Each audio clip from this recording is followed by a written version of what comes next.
Guys, நம்ம Indian சினிமால நிறைய ஜானர்ஸ் இருக்குங்க. அதுல சயின்ஸ் ஃபிக்ஷன், ஃபேண்டசி, அட்வென்ச்சருங்கிற ஜானருக்கு கீழே வரப்போற டாப் 4 படங்கள் என்னென்ன, அதோட பட்ஜெட் என்னங்கிறத இந்த வீடியோல பார்க்கலாம். இந்த மாதிரி சினிமா கண்டென்ட்க்கு நம்ம சேனலை சப்ஸ்கிரைப் பண்ணிக்கோங்க.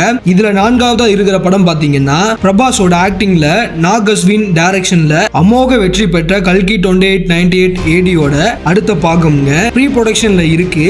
சுமார் 700 கோடி பட்ஜெட்ல எடுக்க போறாங்களாமா.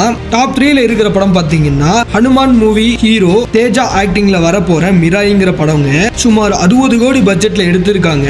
இந்த படம் பாத்தீங்கன்னா செப்டம்பர் 12 வேர்ல்டு வைடா ரிலீஸ் ஆகுதுங்க. டாப் 2ல இருக்கிறது பிரதீப் ரங்கநாதன் ஆக்டிங்ல விக்னேஷ் சிவன் டைரக்ஷன்ல வரப்போற எல்ஐகே மூவிங்க. இது ஒரு சயின்ஸ் ஃபிக்ஷன் ஃபேண்டசி படம் தாங்க. சுமார் 60 இருந்து 70 கோடி பட்ஜெட்ல எடுத்திருக்காங்க. அக்டோபர் 17 இந்த படம் வேர்ல்டு வைடா ரிலீஸ் ஆகுது. இதுல டாப் 1ல இருக்கிறது அல்லு அர்ஜுன் ஆக்டிங்ல அட்லி டைரக்ஷன்ல பிக் பட்ஜெட்ல எடுத்துட்டு இருக்க 8x2 A6 படங்க. இந்த படம் சுமார் 800 கோடி பட்ஜெட்ல எடுக்க போறாங்க.